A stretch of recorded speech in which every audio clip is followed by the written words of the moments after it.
నమస్తే, welcome to Abhinav Bharat. మూలిగే నక్కపై తాటిపండు పడినట్టు వైసీపీకి మరో షాక్ తగలనుందా?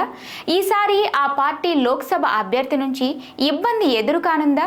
ఈ ప్రశ్నలు ఇప్పుడు వైసీపీలోనే కాదు, రాష్ట్ర రాజకీయాల్లో ప్రధానంగా వినిపిస్తున్నాయి. వైసీపీ ఎంపీ మిథున్ రెడ్డి బీజేపీలో చేరుతున్నారని, ఆ మేరకు కేంద్రం అతనికి సంకేతాలు పంపిస్తోందని, కేసులు చుట్టుముడుతున్న దృష్ట్యా పార్టీ మారడం తప్ప మరో ఆప్షన్ అతనికి కనిపించడం లేదని ఇదే చర్చ ప్రస్తుతం పొలిటికల్ సర్కిల్లో నడుస్తుంది. సీనియర్ నేత పెద్దిరెడ్డి రామచంద్రారెడ్డి కుమారుడైన మిథున్ రెడ్డి వైసీపీ ఆవిర్భావం నుంచి ఆ పార్టీలో యాక్టివ్గా ఉన్నారు. 2014లో తొలిసారిగా రాజంపేట నుంచి ఎంపీగా గెలిచిన ఆయన 2019లో సైతం అత్యధిక మెజారిటీతో విజయం సాధించారు. ఈ ఎన్నికల్లో అదే నియోజకవర్గం నుంచి వరుసగా మూడోసారి గెలిచి హ్యాట్రిక్ కొట్టారు. గడిచిన 5 ఏళ్ల వైసీపీ పాలనలో పెద్దిరెడ్డి రామచంద్రారెడ్డి రాయలసీమపై పూర్తి పట్టు సాధించారు. జగన్ ప్రభుత్వంలో ఆ కుటుంబం చాలా దూకుడుగా ముందుకు సాగిందనే చెప్పాలి. అయితే తాజాగా చంద్రబాబు అధికారంలోకి రావడంతో ఈ తండ్రి కొడుకులు ఇబ్బందికర పరిస్థితులు ఎదుర్కొంటున్నారు. దీంతో పార్టీ మారడమే ఉత్తమమని మిథున్ రెడ్డి సైతం ఒక నిర్ణయానికి వచ్చినట్లు ప్రచారం జోరుగా సాగుతోంది. బీజేపీలోకి వెళితే కొంతవరకు కేసుల నుంచి తప్పించుకోవచ్చని, తరువాత తన తండ్రి పెద్దిరెడ్డి కూడా బీజేపీలోకి వెళ్లేందుకు స్కెచ్ వేసుకుంటున్నారని టాక్.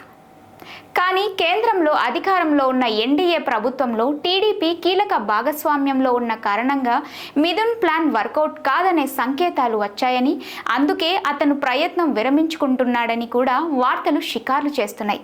ఈ నేపథ్యంలో తాజాగా మిథున్ రెడ్డి చేసిన కామెంట్స్ సోషల్ మీడియాలో వైరల్ అవుతున్నాయి. గతంలో తనకు బీజేపీ నుంచి ఆహ్వానం వచ్చిందని, పార్టీలోకి వస్తే కేంద్ర మంత్రి పదవి ఆఫర్ చేశారని ఆయన గుర్తు చేశారు. అయితే అది 2019లో కాదని 2014లో పిలిచారని చెప్పారు. అయితే 2014 ఎన్నికల్లో బీజేపీ సొంత బలంతోనే కేంద్రంలో అధికారంలోకి వచ్చింది. పైగా అప్పుడు టీడీపీ పొత్తులో ఉంది. అలాంటప్పుడు మిథున్ రెడ్డిని ఎలా పిలిచారు అనే ప్రశ్న కూడా సహజంగానే తలెత్తుతోంది. అయితే తాజాగా మిథున్ రెడ్డి వ్యాఖ్యలు చూస్తుంటే పార్టీ మారే ఉద్దేశం ఉన్నట్లు, ఆయనే బీజేపీకి సంకేతాలు పంపుతున్నట్లు అనిపిస్తుంది. జగన్ ఇండియా కూటమి వైపు అడుగులు వేస్తున్నట్లు వార్తలు వస్తున్న నేపథ్యంలో అతనిపై ఉన్న పాత కేసులు తిరిగి తోడుతున్నారని, దీంతో జగన్ సైతం పునరాలోచనలో పడ్డారని, వీలైనంత వరకు బీజేపీకి కోపం రాకుండా చూసుకోవాలని భావిస్తున్నట్లు సమాచారం. అందుకే జగన్ దగ్గరుండి మిథున్ రెడ్డిని ప్రయోగిస్తున్నట్లు ప్రచారం జరుగుతుంది. గడిచిన ఎన్నికల్లో మిథున్ రెడ్డి ఉమ్మడి ఆంధ్రప్రదేశ్ మాజీ సీఎం కిరణ్ కుమార్ రెడ్డిపై పోటీ చేసి గెలిచారు.